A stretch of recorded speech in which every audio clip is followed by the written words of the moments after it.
Hi guys, my name is Natasha Lim. I'm from Taylor's Grow Up, and today I'll be reading Girisha from the Hills, written by author Nazia Jabeen and illustrated by Mamun Hussein.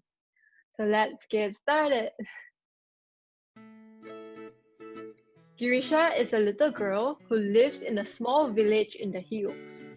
Her house is next to the waterfalls. She wakes up to the crows of roosters. Girisha loves to be outside.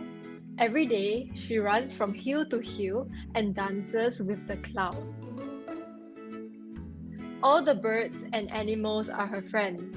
She spends her days playing and singing with them.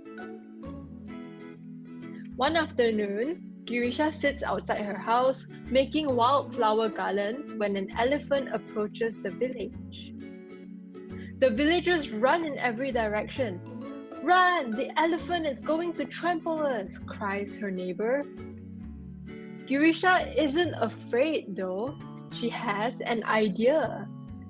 "Can you please bring me a bunch of bananas?" she asks her father. Girisha approaches the elephant and tosses the bananas to him.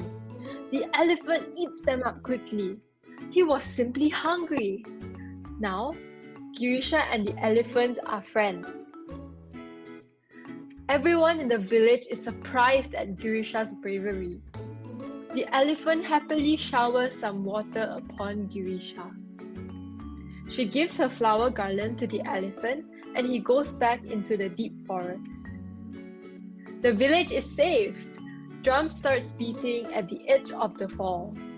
Everyone dances with joy and celebrates Girisha's bravery. So I think reading is very important because it definitely opens up a whole new world to creativity and imagination. And what it does, it lets readers form their own opinions and thoughts on certain issues. So thank you for listening, and I hope you have a wonderful day ahead. Bye bye.